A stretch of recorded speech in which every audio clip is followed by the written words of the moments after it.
everyone. Thank you so much for joining. Welcome to the Virtual Venture Cafe.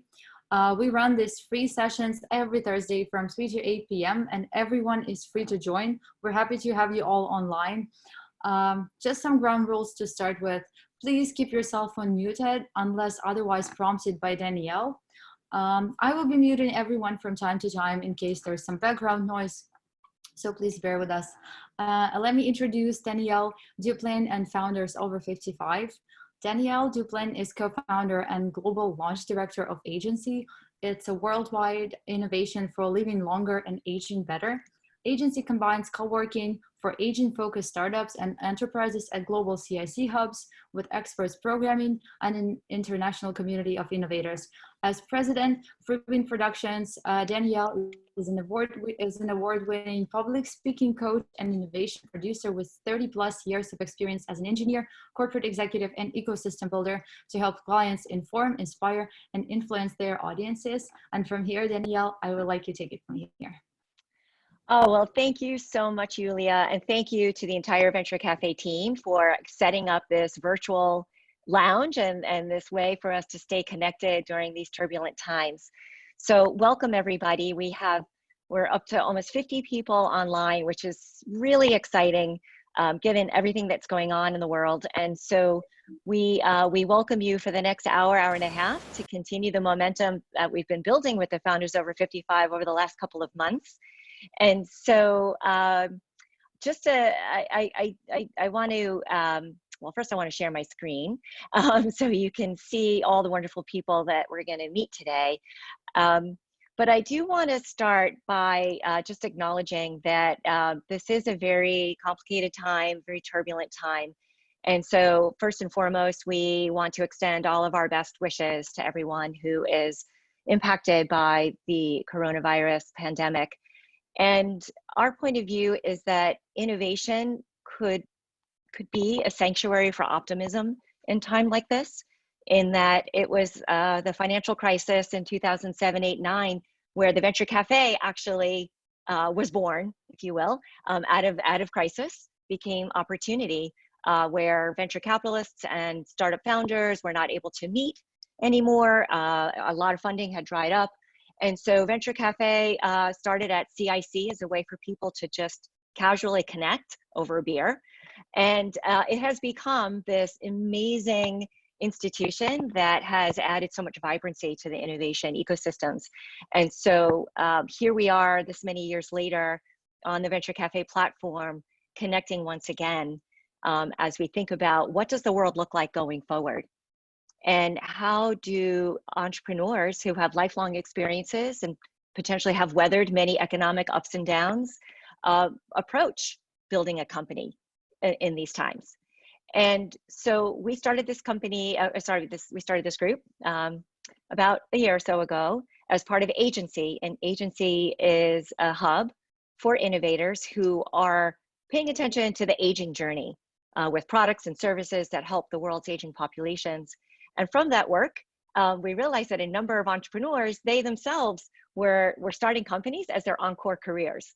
And it was a perfect manifestation of what it means to live an intentional life and to live one with purpose and with passion and with economic upside potential, right? So we are so excited to have you join us in this journey together today, and as well as bring you some exciting content. So we'll soon meet our speakers, Professor Cal Halvorsen from Boston College. Say hi, Cal. Hello.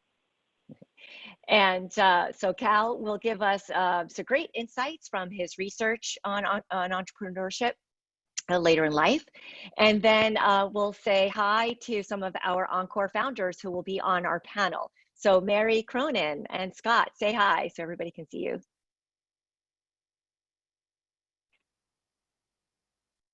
And hi. Okay.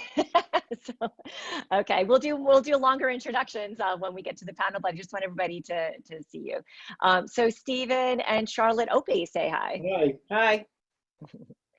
And Dianne Austin from Coils to Locs. Say hi, Dianne. Hi. Beautiful. And then Jerry Wolonsenko, who Jerry and I met with one of our first agency events where we partnered with the MIT Enterprise Forum. And from that work, Jerry and I became great friends, and he is also part of the Founders Over 55 Charter Club. Say hi, Jerry.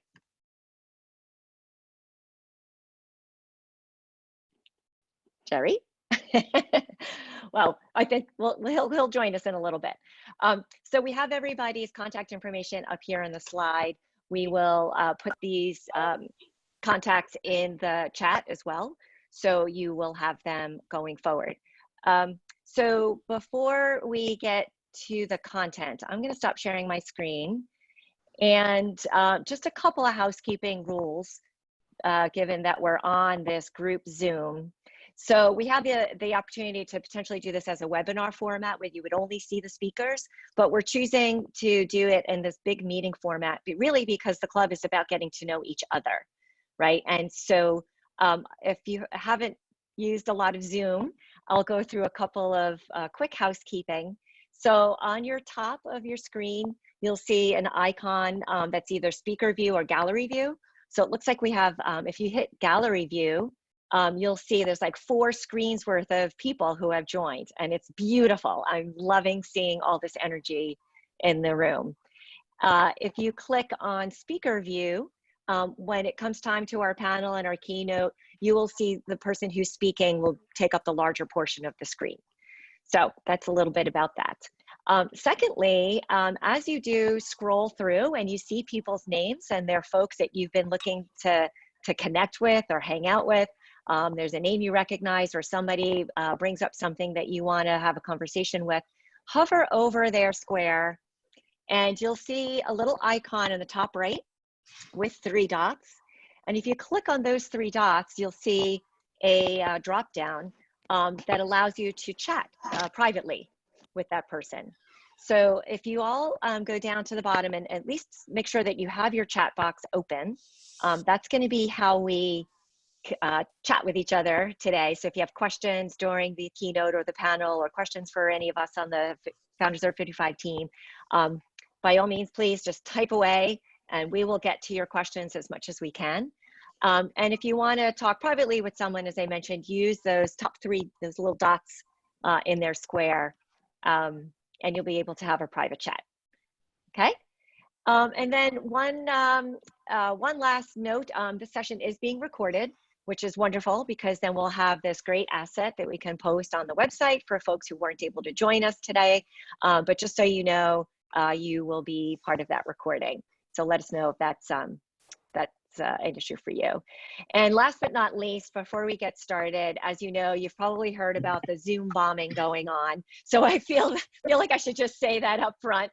The reason that we're doing this waiting room to get you in is to hopefully keep ourselves a little more insulated from some of that. But just in case we do get Zoom bombed, the Venture Cafe team is right there, and within 8 to 10 seconds, hopefully we'll be back and running. With that, let's get started. Again, please do use the chat if you have anything that you want to share with us. Oh, I'm sorry, one more thing. We will chat with Cal and our panelists for a little bit, and then we're going to go into some breakout rooms. So you all get a chance to hang out in smaller groups, probably about 10 people or so, and we'll try to make sure that there's a speaker in each one of those rooms, so you have a chance to meet each other that way. All right, are we good to go? Heads nodding? Awesome. All right, so it is my great pleasure then to introduce Cal Halvorsen, a professor at Boston College School of Social Work, who has done a great deal of research and has really discovered some exciting insights about Encore entrepreneurship. And so we thought it'd be great to set the stage with some of the key things that he sees to be successful in this endeavor and some of the things that we need to prepare for. So Cal, please take it away. Wonderful. I am going to share my screen. Perfect. So everybody should be able to see my slides at this moment. Can you confirm that, Danielle? Yes, I can see. Yes. Excellent. Thank you. So thanks so much for the introduction, Danielle. And I'm thrilled to be here today for the Founders Over 55 Club at Venture Cafe. So I've been asked to help frame just a bit of what we know about later life entrepreneurship, which is one of the areas that I spend a lot of time studying. So the backdrop of my slides here are images of the beautiful Boston College campus, where I'm an assistant professor and faculty affiliate for the Center on Aging and Work. So let's get started. First, I'd be remiss as an academic if I didn't cite my sources.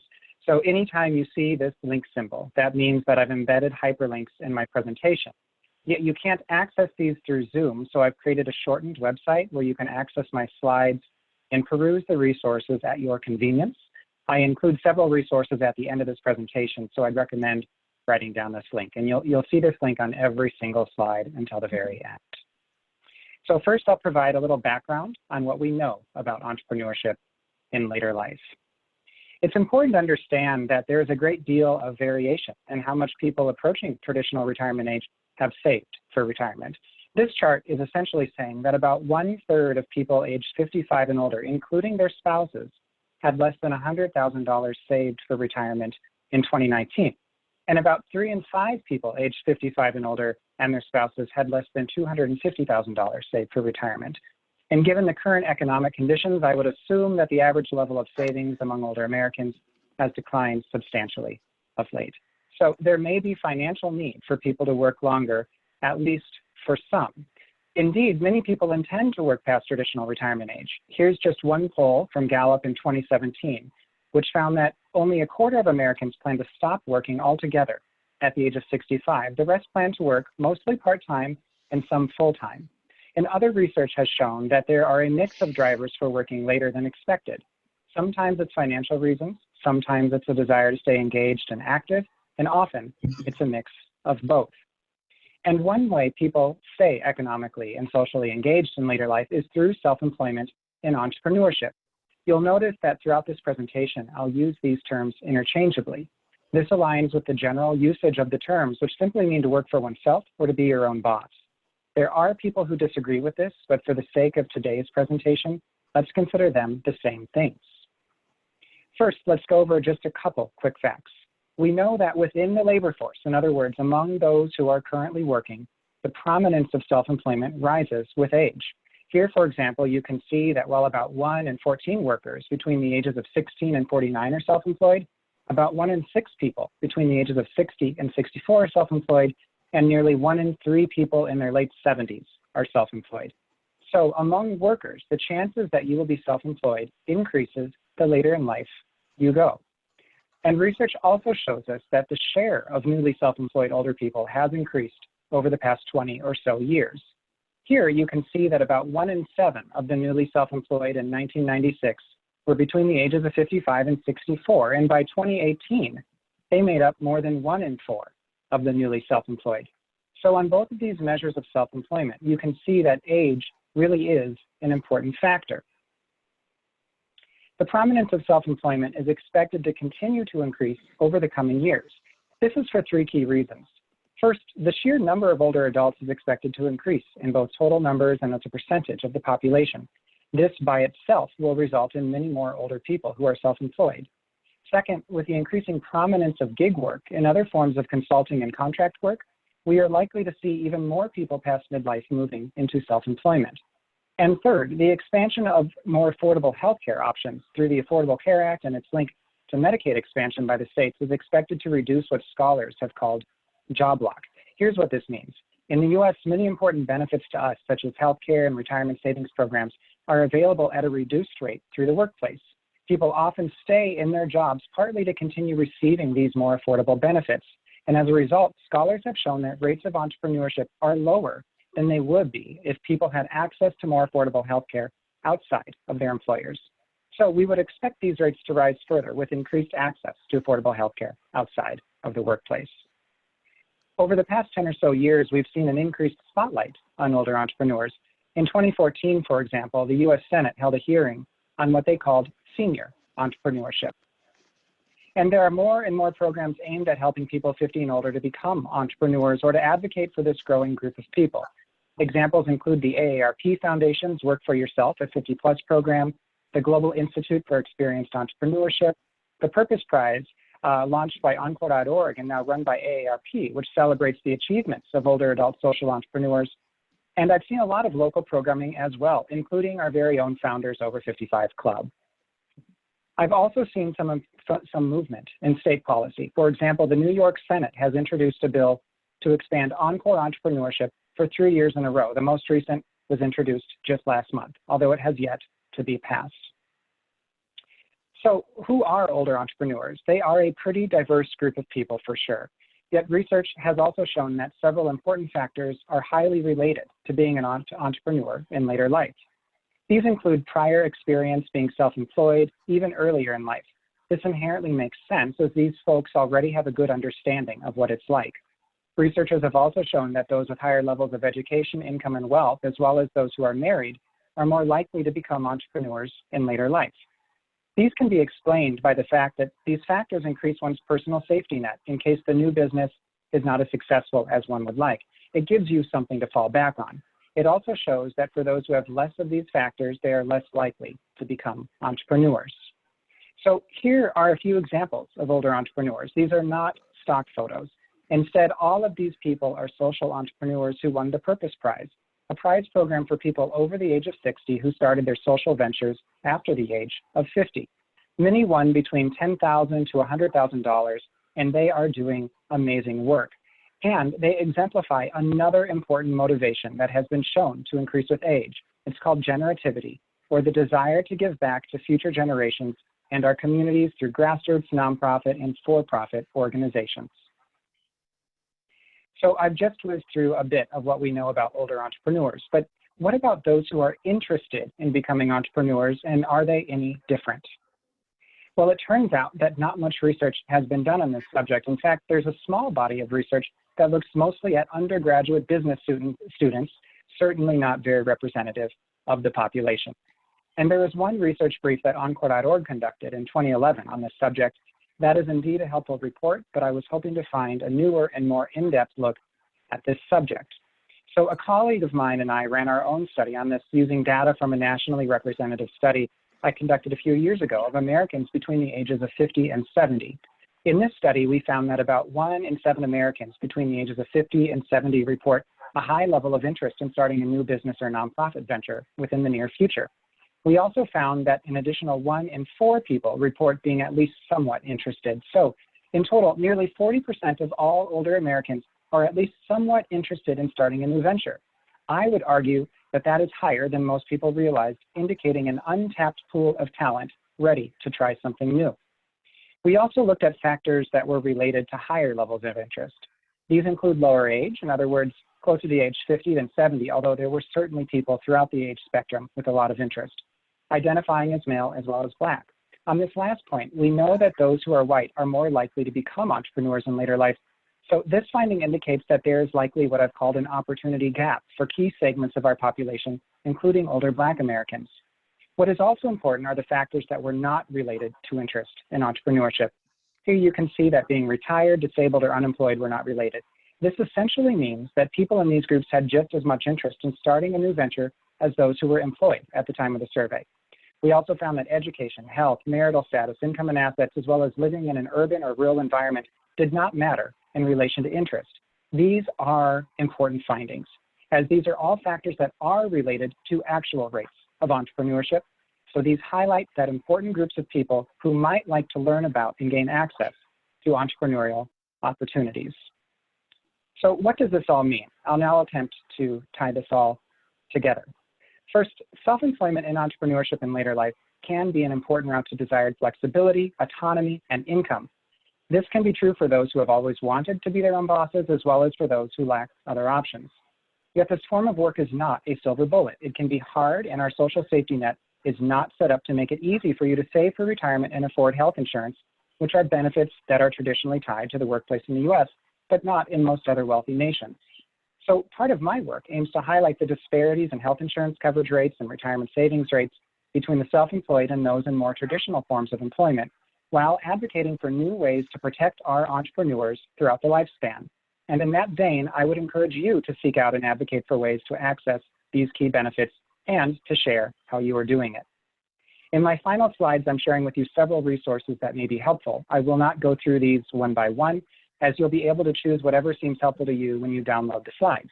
Instead, I've categorized them for you. So on this first page are 3 of my peer-reviewed articles related to entrepreneurship and more generally work in later life. Here I've linked to 3 op-eds relevant to the topic of entrepreneurship in later life and the unfounded ageism that many people face as they grow older. Here I've included some reports that I've worked on over the years that relate to how older people give back to their communities and society. And I'd like to emphasize the report on the left, which provides some helpful statistics for you if you wish to make the case for later life entrepreneurship. For example, I revealed in this report that 2019 was the first year that there are more people over the age of 60 than under 18 in the United States. That is a huge milestone. Here's a few links to some recent articles about later life entrepreneurship and work in which I've been interviewed. They run the gamut from the challenges and opportunities that longer working lives and in particular entrepreneurship can bring. And finally, here are 3 books that may be helpful resources to you as you take steps in starting your own business or think through late career job changes. My friend and former colleague, Marci of Encore.org, wrote the first book for anyone considering changing to an Encore career. The noted journalist Carrie wrote the middle book for those seeking to become entrepreneurs past midlife. And David Sachs wrote the book on the right, which will be published in just a couple weeks.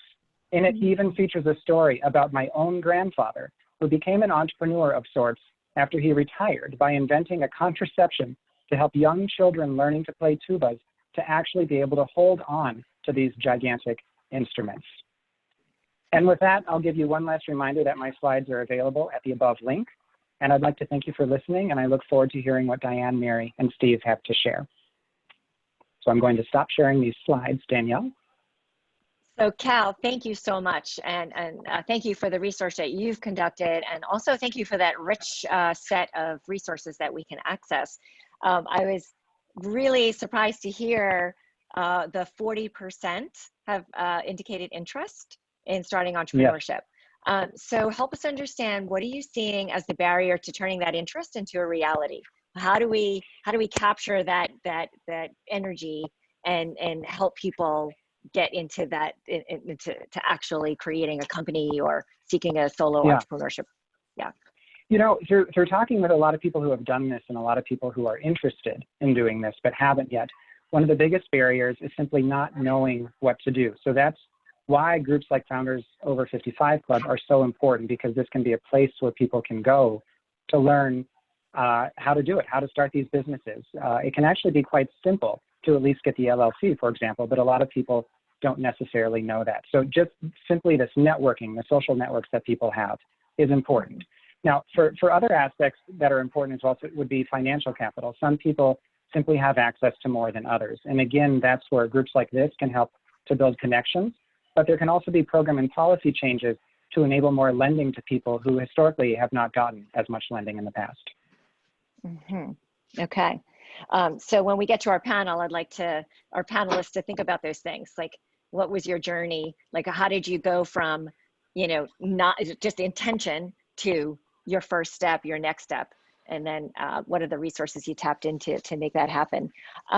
But back to one of the barriers is about protecting the key benefits like healthcare. Given the swirl that's going on, I mean, what are some of the creative options that you've seen people do to make sure that they at least have that benefit? Yeah, the elephant in the room, so I should just say it, the easiest way to solve this is to have some form of national or universal health care. So that's one option. Now, assuming that is not achievable in at least right now, the things that I've seen people do is, if you're married, if one spouse has access to health insurance through their workplace, then it's easier for the other person to tap into that health insurance while starting a new business. Some people, for example, might choose to continue working in a job with benefits, and they will start their new business on the side, and at least until that business grows enough where they can afford to cover their own health insurance. But this is an important topic, because health insurers are allowed to charge you more because of your age. In that sense, the age discrimination is legal. It costs you more to get health insurance because of your age. And so this is an important topic that very, very few people are talking about, at least in terms of the entrepreneurship discussions. Mm-hmm. Well, we often say that at agency that ageism is the only last acceptable bias, and it's just when your antenna are up for it, just through language, through policy, through structural reasons that prevent older adults from accessing services in a meaningful way. So, so thank you for bringing that up, because that is definitely something we should pursue in more detail. And in fact, there is a question on an ageism bias related question from Gerald Shapiro. Is there evidence to support the contention that highly experienced older leaders can't have any?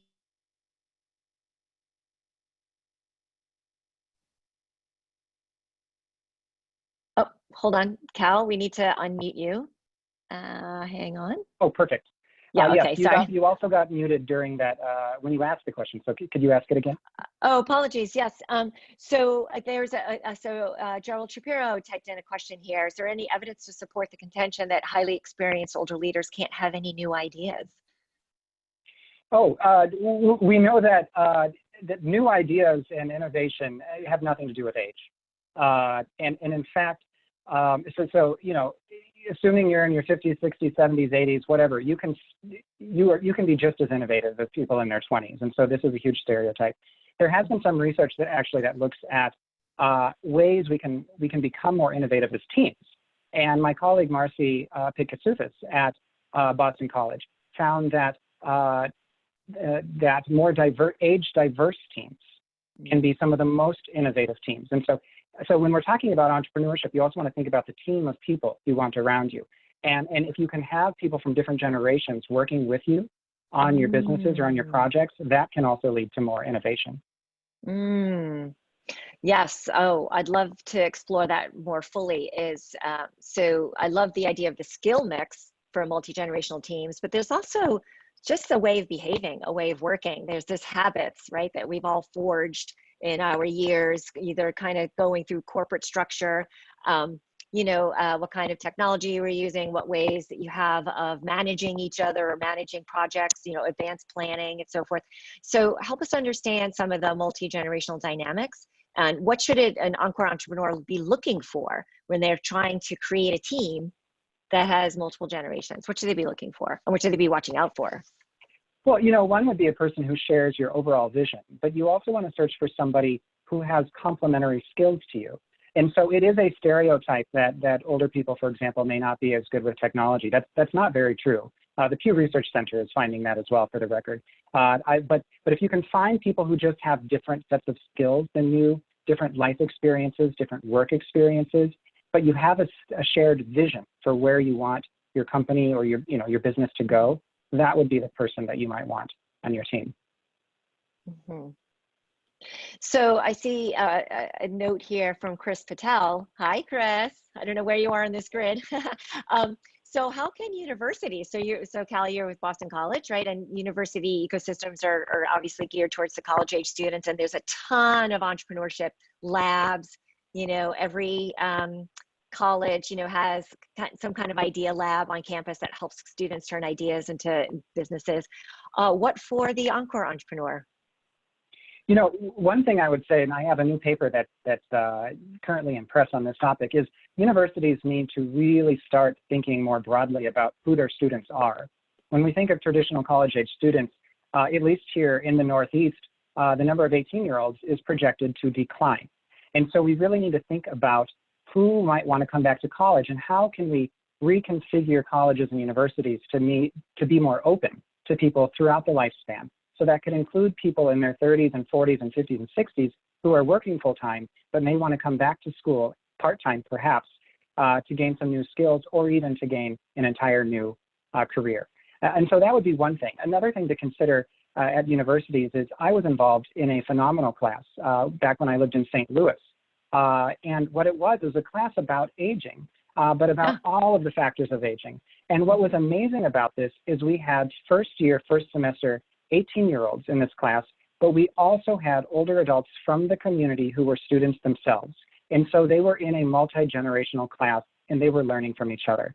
And so if universities could do more of that, where it's not that you're trying to create products necessarily for an older population, which is also good, but how can older people themselves be engaged in the process?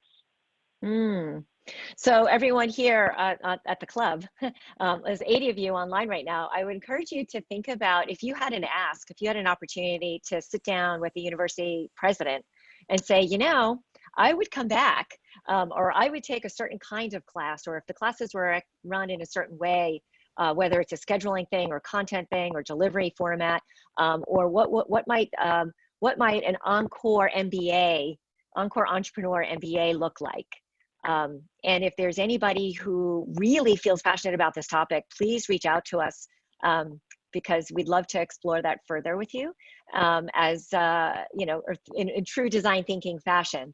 Yeah, you know, and if I could put in a plug, Danielle, I'm a very proud social worker and a professor of social work. So also as an Encore, as a social worker, if you had a new social venture you wanted to start to really help solve some of our most pressing social problems, I would put in a plug for an MSW as well. Okay, fair enough. Well, Cal, thank you so much for setting the table with a great research. You know, each person here on this call is coming to entrepreneurship probably through their own life journey that brought them to this moment. I imagine it's comforting to know that the statistics are showing that there's a huge interest. So one would hope that potentially that might unblock some of the blockers that are out there from a policy standpoint, from an access to funding standpoint. Some of those things that you see are really, you know, preventing Encore entrepreneurs from being successful, or at least getting into the game. So there's strength in numbers. There's strength in numbers here, people. We can be advocates. So I'd love to switch now if we could, and let's hear from 3 of our Encore entrepreneurs who are actually making the journey right now, and share a little bit about their story. And so I'll start with Mary and Scott, because they're serial entrepreneurs. This is like their second or third company. They're doing this as a retirement, retirement, not so retirement. What's that? So Mary Cronin, I don't know where you are on this grid, but take it over. Tell us the company that you're building. And we'd love to know a little bit about what sparked your interest in entrepreneurship, and how are you setting yourself up structurally to the points that Cal mentioned, you know, to be successful. And Mary, you just need to unmute. For that reminder, I'm so dutiful muting all the time in these large groups. So yes, I'm Mary Cronin, and I'm with Scott Guthery in the background. And I guess we are a classic complementary skills co-founding team, in that I am more the business co-founder, and Scott is very much the technology developer and computer science co-founder.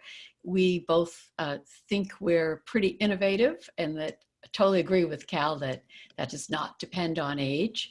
And our experiences have been different in coming together one previous time 20 years ago, when it was pre-55, to co-found a company called Mobile Mind. And in that company, we specialized in developing mobile software for wireless telecoms as well as mobile applications before there was an iPhone. So we were a little bit ahead of our time in that regard.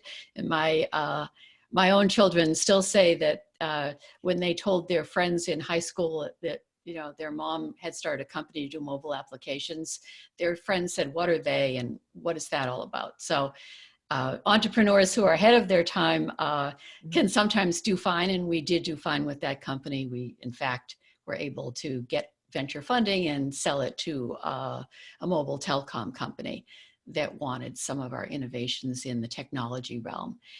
We were inspired actually by the Venture Cafe and by the awesome network in Kendall Square around the CIC to enter a venture competition a couple of years back. And I saw Kevin Viant. Hey, Kevin, you got us started in this one. This venture that we are running now is called Life-Notes. And we entered an ideathon that was sponsored by the Venn Cafe. And I would just say to all of you in the audience, no matter what your age, keep your eye out for venture competitions. Encore.org is again sponsoring some amazing opportunities for entrepreneurs who want to do generation to generation ventures and social ventures, as Cal mentioned. So this Ven Cafe competition was to come up with new ideas for innovating aging, especially around people suffering from dementia and their caregivers. And we entered and we came up with a technology and an idea for telling stories and preserving life stories among families. And we actually won the best prize of all, which was a year's free membership at agency. And so that got us started in an amazing network. And we are still in an emerging stage in this company. We are not looking for venture funding at this stage. We're really looking for social partners. And so our business model is we hope that there will be a number of families, especially in this moment, who want to reach out to older relatives and talk to their older relatives about their life stories and help. And our technology helps those families preserve their life stories. But we also have a social aspect where we're working with nonprofits to preserve the stories.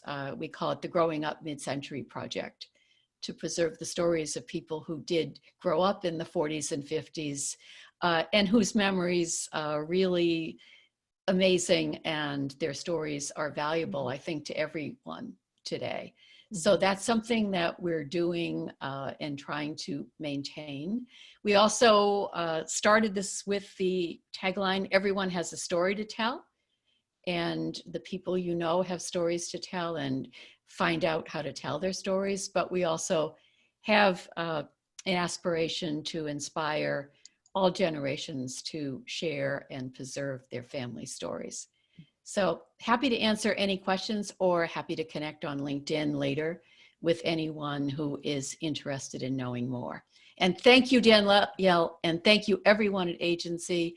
I can't tell you how important that network is, and you don't even know how important it is until you can't see people face to face. But to me, that's a tremendous aspect of the value of the agency and the CIC and any kind of network for entrepreneurs. So you're not working alone, and you can learn from other people as you go along. Well, Mary, thank you for that shameless plug. Really, but it's all true. Well, you know, just to connect that to Cal's message around, you know, if you have this amazing idea and it's consuming you and you want to move forward with it, you want to manifest it into the world through a product, a service, a company, but then looking around, it could be a very lonesome journey. And so indeed, to break down some of those barriers is to be part of a network. So I'm delighted that the attractor for you was the Ideathon we ran a couple of years ago. So I put this now out to the 80 of you who are on the call. What kind of programming would be useful for you, right? Like, so today's event is really broad strokes around meeting other folks who have been building companies as an Encore entrepreneur. We would love to dig into the weeds in any one of the topics that Cal raised around, is it healthcare coverage? Is it financing? Is it multi-generational teams? And if there are folks out there that you're reading, that you're following, that you know are famous in the space, like we can bring them in and do a fireside chat like this. But also we'd love to create, you know, hackathons or workshops or boot camps or design thinking sessions so that you can, you know, help advance your idea. So put those ideas in the chat, or reach out to us directly at agency. So thank you, Mary and Scott, and we'll come back to you with more questions. But now I'd like to meet Steve and Charlotte, who have like one foot in their primary careers and then one foot in entrepreneurship, and they're trying to do both at the same time. But help us understand how you're what you're building and your journey to get there. Sure. Hi, I'm Steven, and this is my wife and partner in life and business, Charlotte.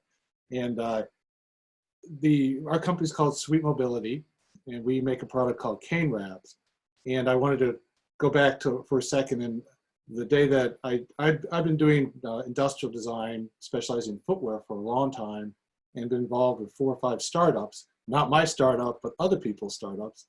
And I learned a lot about how things not to do, and usually involving money. And so I wanted to expand upon that and start something new.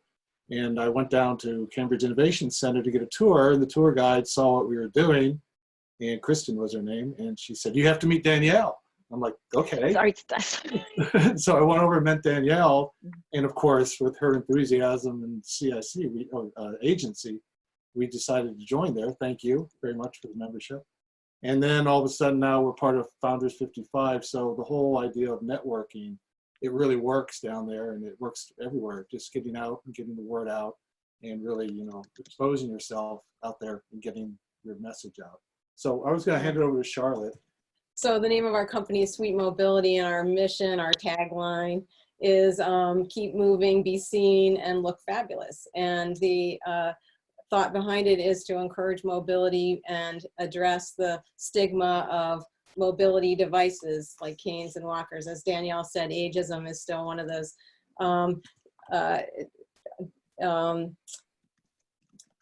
prejudices that are still very much allowed and supported throughout our culture. So our story goes way, way back. For me, my father was quite sick and quite young, and was using a walker and the four-prong cane, which was a quad cane, and I was doubly challenging because he was sick, but also to see how people instantly treated him differently using this equipment. So then fast forward to after I had 15 years of a career in industrial design, I got to go back to become an occupational therapist and did an entry-level master's thesis at Tufts University. And the really interesting thing about occupational therapy is that it's a career that's focused on what's meaningful to a client. And then we look at it psychologically and physically in terms of the barriers that are challenging someone to get to what's meaningful and what's important for their function. And so I studied perceptions of cane and walker use for my thesis. And fast forward again, across this lifespan, our kids are out the door. I had this idea of doing something to make canes and walkers a little more acceptable. And our first product line is cane wraps, which really hits that physical and the psychological piece, in that it allows for someone to maintain an identity. You get to be able to add some color to it, some pattern, and then there's some functional features like reflectivity and return address labels, because they get left behind a lot, and I found that out in my research. But I didn't get very far with that because, Cal, we hit so many of your demographics. We're married, we're both formerly self-employed. Steve's been doing it for 25 years as an industrial designer. But we continue to work, and the healthcare is such an important factor. I work in public school as an occupational therapy, which is a job that I love, but it also provides that stability for the healthcare, which is an important piece. Just our recent history, we launched nationwide sales. We're still very much in the infancy through the Gamut.com, and sold during the holiday season in 29 states. Right. So. I mean, one of the challenges, as I've been working out of my house and being an entrepreneur, self-employed for 25, 28 years. And so I have a lot of people right now are doing it for the first time. And it's hard, it's not easy. Some people do it very well, others it's okay, and other ones are not thriving at all. And just the ability to understand that, it's often you'll have bad days at work where you have meetings going all day long and nothing happened. Sometimes that happens when you're self-employed too. And to be able to recognize that and understand that that's okay, take the day off and go have a good time, because that's why you're working at home by yourself. So you can do that. And then when you get that understanding, the next day is incredibly productive. And I have so many people say to me, it's amazing how much I can get done in 4 hours. It takes them 2 days to get done. So because the productivity and being self-motivated is all part of working at home, being an entrepreneur.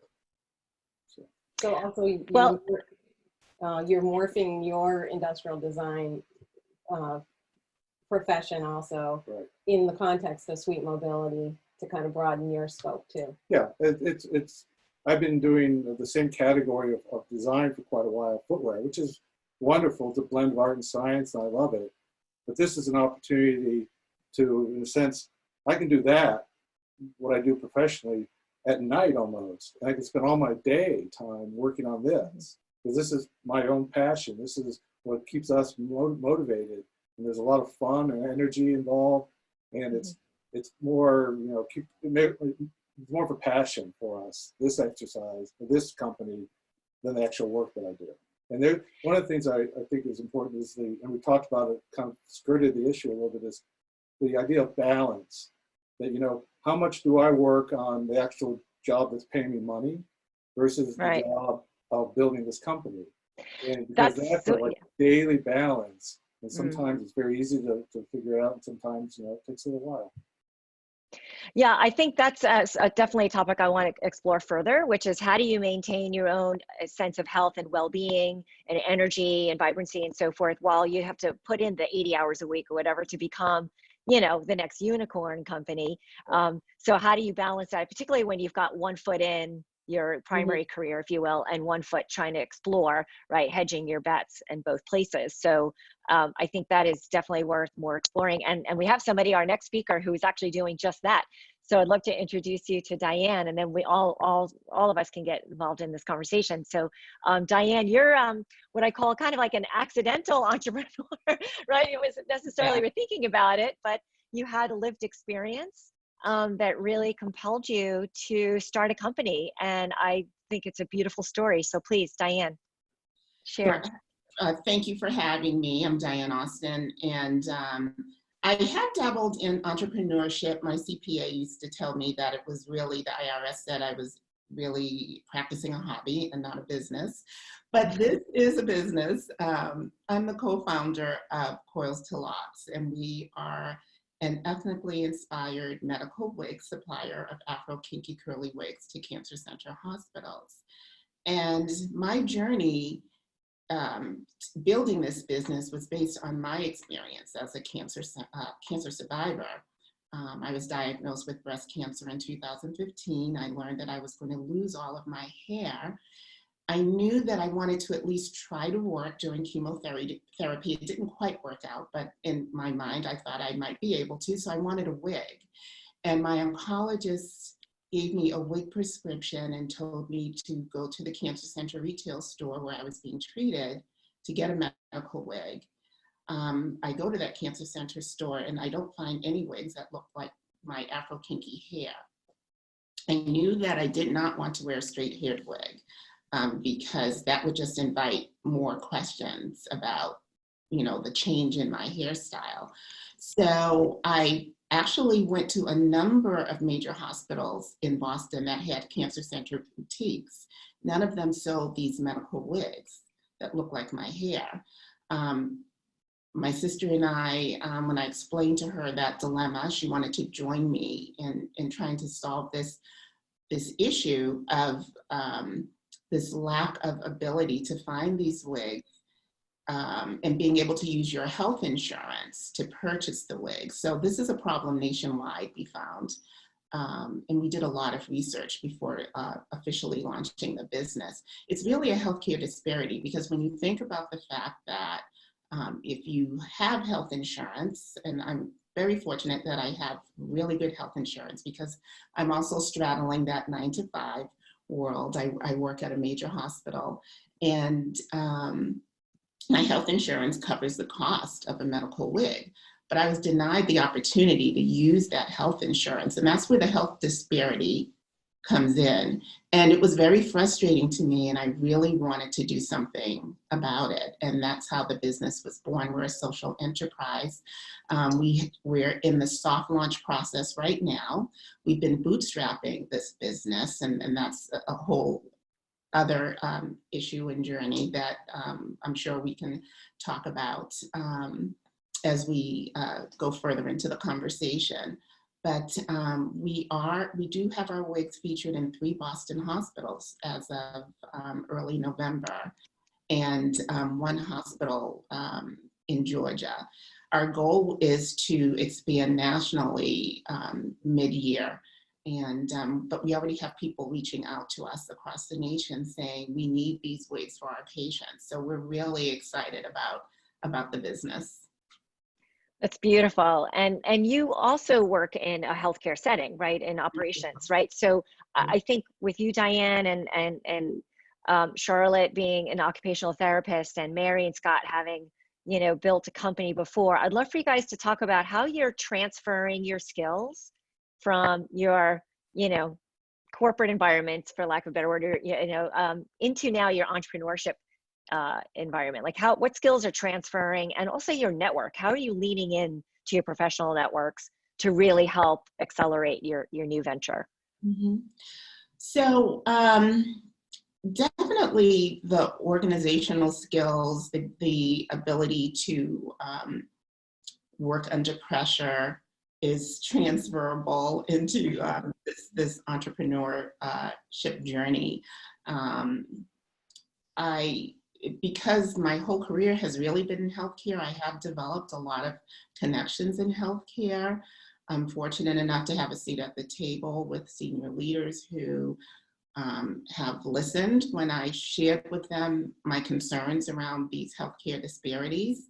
And that has helped in terms of our ability to access the retail stores, not completely, because there is some resistance, but I can't say that it has not helped being in healthcare and sort of knowing who the players are and having those deep connections with individuals. So I would say that I work in human resources. So all of the work that I do in terms of dealing with people, public speaking, negotiating, I did a lot of employee relations, and those kinds of things have really helped in terms of like selling myself, like trying to create new business, the business development piece, being able to just call someone and say, I'd love to talk to you about this business and how we can make a difference for your patients.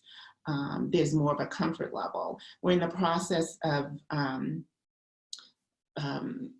exploring some grants to help with nice. And so definitely the writing of reports and things that I've done at on the 9-to-5 side has really helped with that as well. So those are some of the things that have really supported our ability to grow this business. Beautiful. Yeah, so Mary and Steve and Charlotte, like and Scott, transferable skills that you're finding are really helpful that you think folks on the call here, may or may not recognize as something that could help propel your company go forward, or what's surprised you now that you're an entrepreneur and having to, navigate.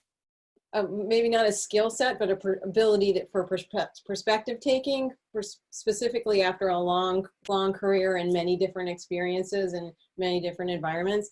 And so my day job, I work with fairly involved students with disabilities, and it is sometimes a long, slow process. So I think the ability to hold the gray, be in the gray area, and live with that and be okay and accept the small victories, and also the setbacks, but sort of look for that gray to move along in an incremental rate, but it may take a while, and you have to be also particularly, I liked your term, Danielle, in this swirl, like where we're dealing with now, is to be okay with where we are in the moment.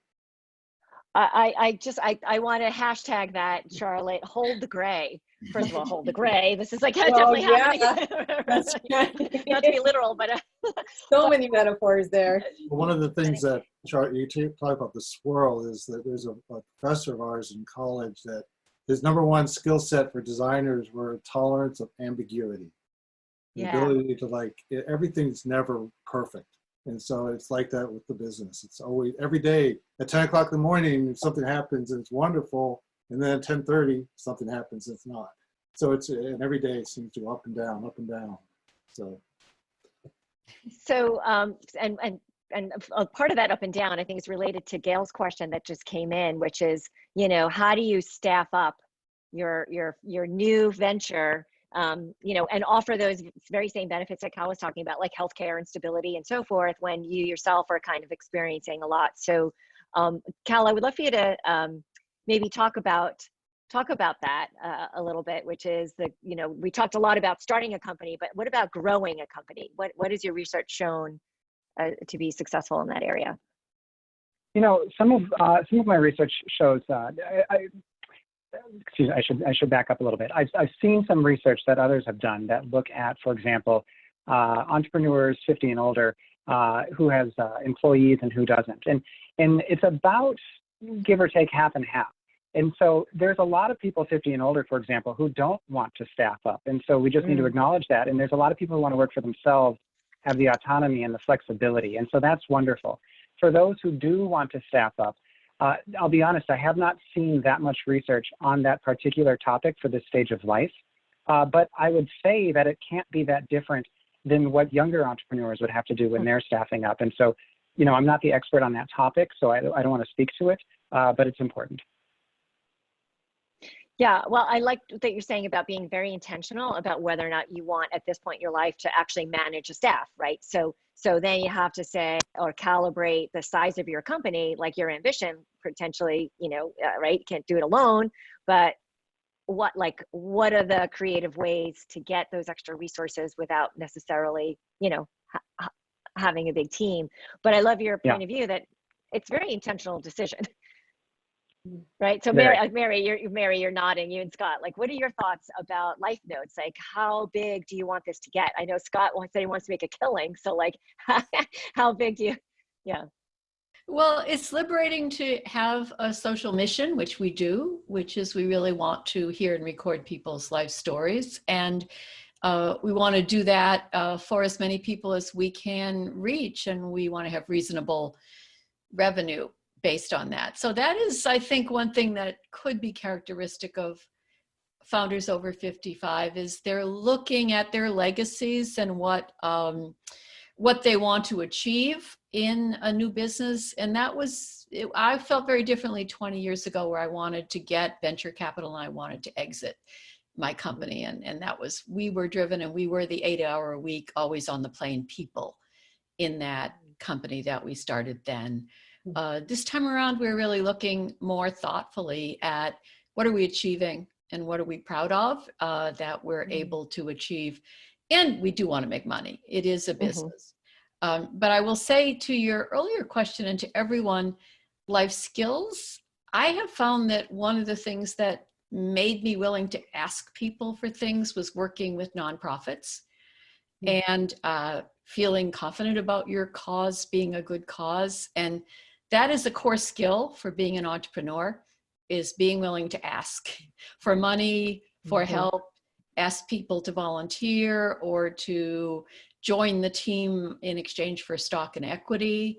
So there's a lot of different, every day you have to be willing to ask people for things and believe that there's value being shared. And that's a core ability of, I think, being an entrepreneur at any age. But I'd say I'm better at it now than I was 20 years ago, that's for sure. Interesting. And so, Danielle, and Mary, Oh, sorry, I was going to jump in there with what you said, Mary, because with the volunteering aspect and working with the nonprofits, one thing we do know is that older entrepreneurs are far more likely to be volunteers than those who are not entrepreneurs. Those who are interested in entrepreneurship are far more likely to be volunteers than those who are not interested in entrepreneurship. And so there's something about engaging in your community that is highly related to being an entrepreneur and being interested in entrepreneurship. So I'm glad you brought that up. And Dianne, you started this company with your sister. So I'm loving our three panelists here, married couples and sisters. And she's on the West Coast. So help us understand like the dynamic there. How did you guys blend your skills to create this company? And what other skill sets would you be looking to hire for? How do you think about that, about growth?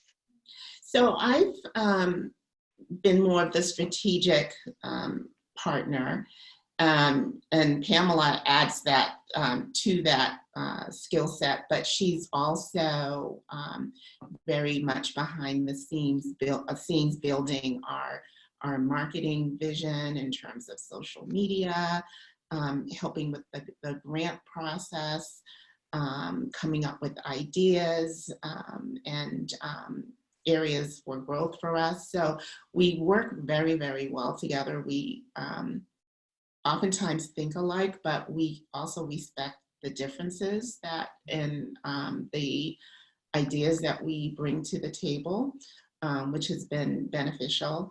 And so working, as much as I would love to see her physically all of the time, we do work very well together from a distance, and she tends to come out this way fairly often, more often than the reverse, which I need to change, but all of our family is here in Boston. So it's worked out well.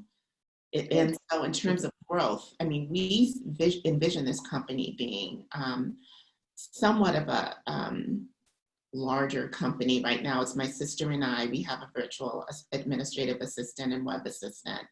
And then we have individuals. It's very much a family business who have been willing to volunteer their time and skill set to help us grow this business. So we feel very fortunate in that regard, because we have not been able to pay our family members who have these skill sets.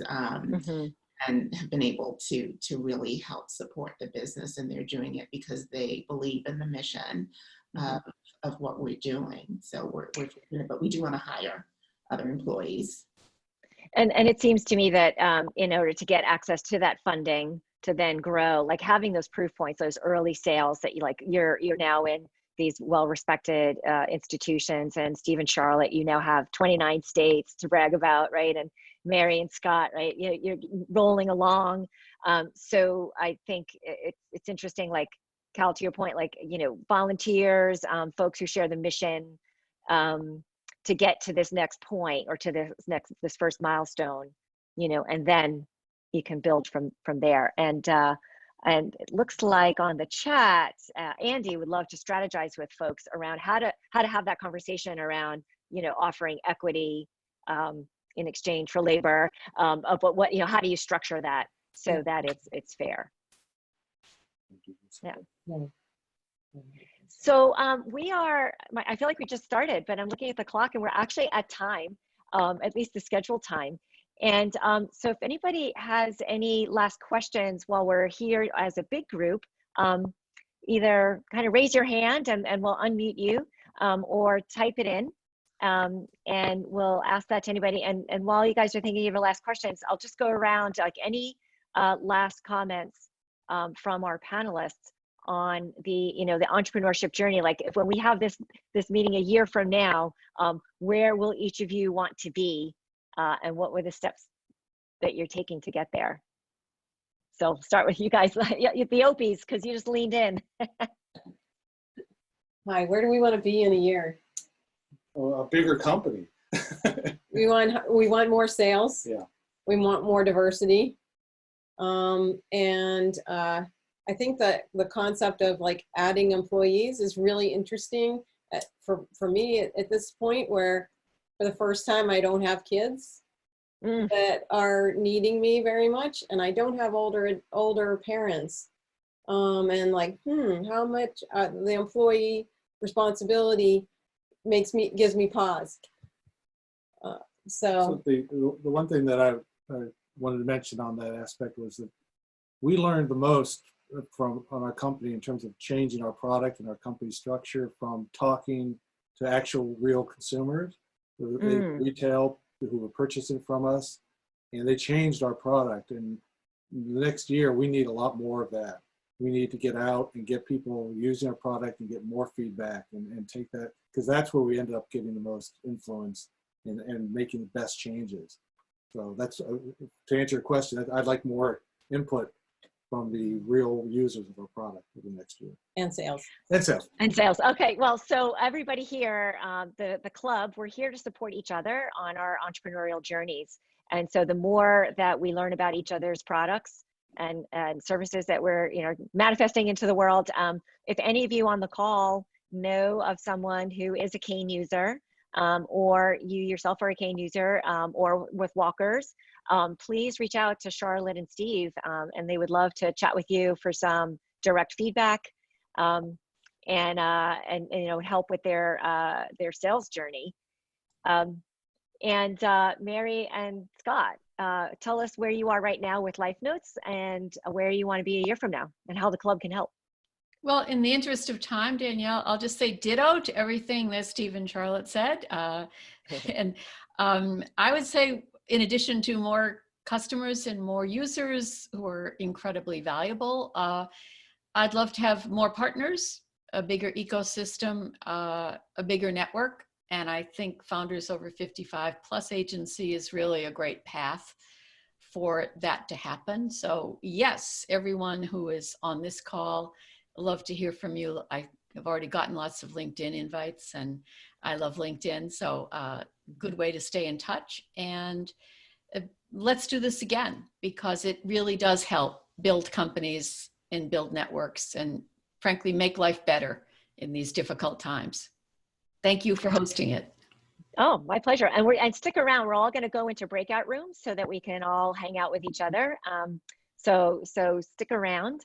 And I'm just here looking at Andy's chat about behavioral economics and loss aversion, and how do you pay market rate to get great talent, and then lean on free resources. So Dianne, that's a big part of your early part of your story. So we'd love to stay connected with you over this next year as you go from your family business to to growing that beyond your family business. So tell us a year from now where you want to be and how the club can help. So we definitely want to make sure that we have other sources of revenue. As I mentioned, we've applied for a number of different grants. We're finalists actually for one grant that will make a significant difference for the business. We do want to expand to roughly 10 hospitals by the end of the year, nationwide. And we do want to be able to hire a business development professional and a marketing professional who we have someone in mind. We just want to be able to pay that person. So those are the things that are on our radar. So Cal, you've heard 3 case examples to add to your research, and this notion of how do you tap into potentially the gig economy so that you're not necessarily hiring full-time workers with all the benefits, which is really it becomes this really tricky balance, right? Because everybody wants the benefits, yet maybe being a gig worker can give you access to a couple of different income streams. And then for these early entrepreneurs, they're not making full-time commitment to full-time staff. So how do you blend all that together and have like a rock solid foundation for a team? What are you seeing out there? It's tough, which explains a lot of these questions, of course. And I would also say the research is not caught up yet. The research is still looking at kind of old ways to define entrepreneurship and old ways to define self-employment, to the point where it's not picking up in a lot of our data sets. It's not even picking up those who are gig workers. Or if it is, it's not differentiating between them and your more traditional entrepreneurs. And so that's one of my goals over the next year, is to figure out how to better track people by different types of entrepreneurship so we can look at their motivations and their outcomes. Well, right, you talk about motivation and outcome, and here we are talking about building companies. A lot of times motivation is just to keep your brain active and keep your network and your social structures, fresh and engaging and they give back, right? So I think looking at your motivations, also having a sustainable business so you keep paying the bills, but like how do you weigh those? And I do think that there's going to be a ton of people looking at gig work for the next couple of months as they look to recast their superpowers in different contexts.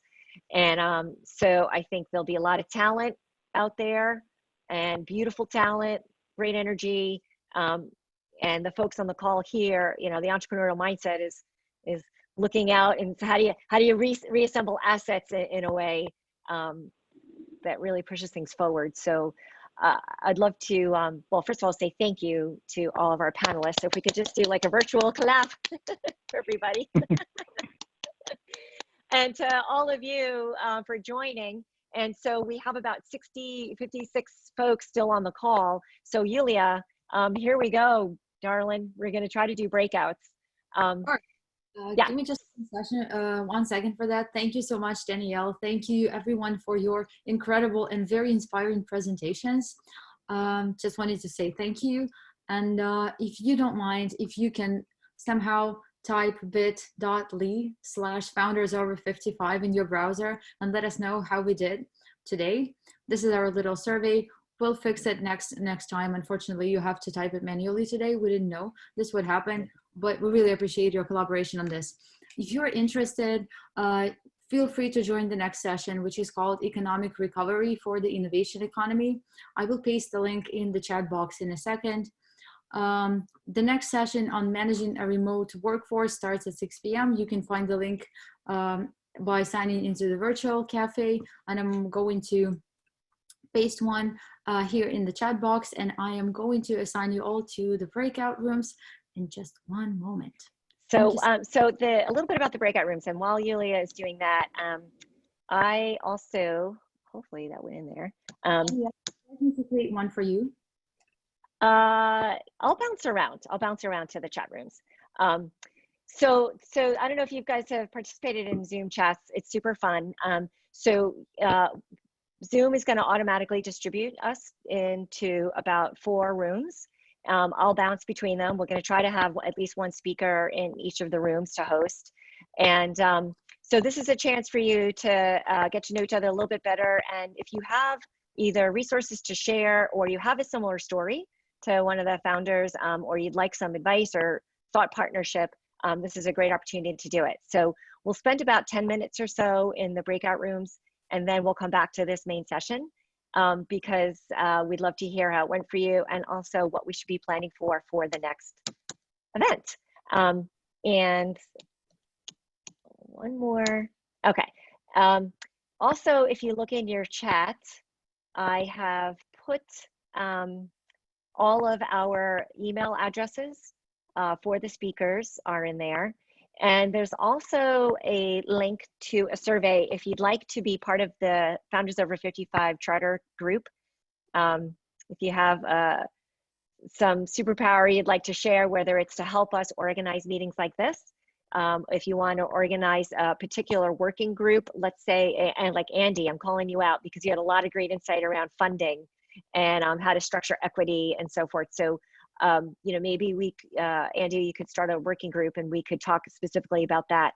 Cal, I'd love to welcome you back and talk specifically around healthcare benefits. What are the creative ways out there that people could, you know, there was a question that came through the chat, like what resources are out there if you're like in this in-between, you know, you're not qualifying for Medicare yet, and you're not necessarily attached to a large company, like what's the in-between?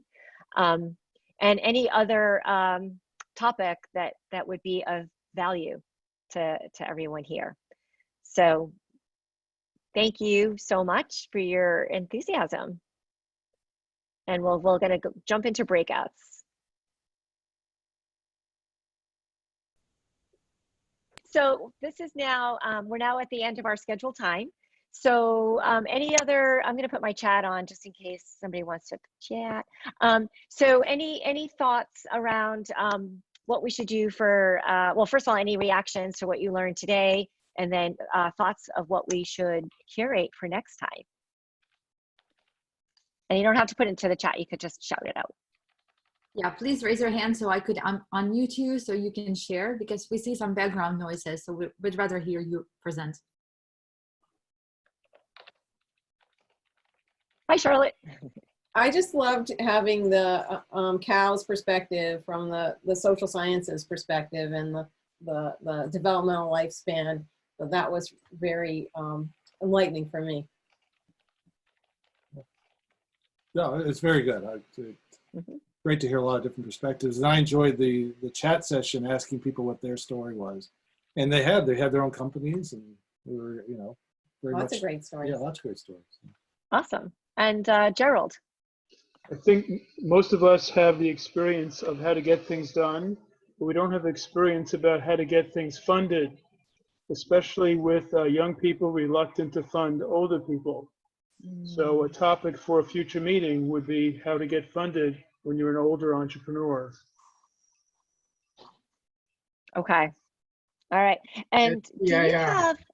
have, I mean, so the Boston area is rich with the venture capitalists. I mean, are there any in your network that you have come across that they don't really necessarily look at age as a stigma, but they look at it as an asset? I mean, are there particular names or people, or Cal, I ask you as well, or anybody on the call, really? I'm a Midwesterner, so I've only been here a couple of years, so I don't have those the same context. But I will say, with what Jerry just said, we do know that research has shown the most successful entrepreneurs, if you define it by the valuation of their companies, there's other ways to measure success, of course, but if you measure by the valuation of their companies, the most successful entrepreneurs are older. In fact, the average age is 45, so it's skewed much higher than people realize. And David asked earlier if older entrepreneurs have higher or lower success rates than younger entrepreneurs. And we actually know that older entrepreneurs have higher success rates than younger entrepreneurs. That is also established. Danielle, I'd also add that this is Doug Dixon from Encore Boston Network. Hi, sorry you got cut off. Yeah, I know. And that's one recommendation, that we might expand the length of time in the breakout sessions for the future. But I just wanted to add a note that I've worked with a number of entrepreneurs over the years. And my impression is that the older the entrepreneur, the less interested they are in venture capital. They would much prefer other forms of funding that don't lock up equity and don't limit their flexibility. And I think that's one of the things that you learn with experience, is that there are other ways to follow this journey. So Doug, I would love to collaborate with you on content for the next event. I think if we focused on pick the number 5 different ways, 10 different ways for creative capital raising, from loans to grants to whatever the blend is.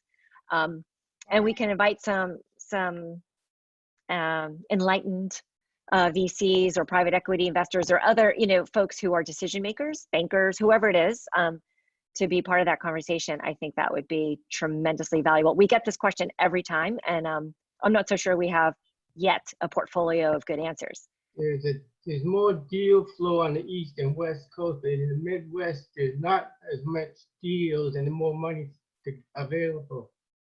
So money is more available, like in Chicago and the Midwest, but they don't have as many deals.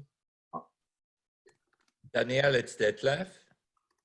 Hi, I'm going to scroll to get you. Okay. While there you are. Hi, Detlef. Hi. So I'm a member of Launchpad Venture, an angel investment group outside of Boston since 7-8 years. And I might be helpful to help with you guys together to get a session with 2-3 angels to discuss this topic.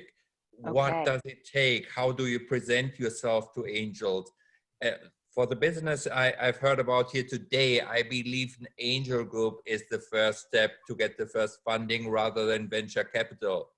And although I've heard the last comment, we have enough money in the Northeast here to fund this Club 55. Don't worry. Yeah. I do think that here in the Northeast, what we see is that if you've got a solid idea that's backed in solid science, research, lived experience, customer data, it could get funded. It's just like, I think you're right, looking for those different channels and seeing who, right. You need to comply with a certain format. They want to have in 2 minutes, 5 pieces of information. And if you're able to transmit this message and to present yourself, what I like here in the Northeast, I'm originally from Germany, what I like here is people invest in people, in expertise. If a good idea with a bad management team doesn't fly, a good management team with a not so good idea will twist the idea to make something good out of it. So how in 2 minutes can you convey that you're a good people to invest in? So basically you have to translate that you know the market, you know your technology, you know the risk associated with, you are integer, you don't make up stories and information, and you have a good idea what you want to accomplish the next 4 quarters, and you deliver on your milestones. Mm-hmm. And you show, when you talk about the last year, that you have accomplished what you intended to accomplish. Obviously, that's a little bit tricky in 2 minutes, I understand, but I believe we could get eventually a session together to discuss with a few entrepreneurs out of the club and a few angel to get people better prepared. And so my goals with that would be 2 things. One was just to get some myth busting going on here, right? Like if we get the right people in front of the right people and magic happens, like we can start to dispel that notion that it's impossible for older entrepreneurs to get money. It just might be a little bit more creative about where you get that money from and what's the structure, to Doug's point.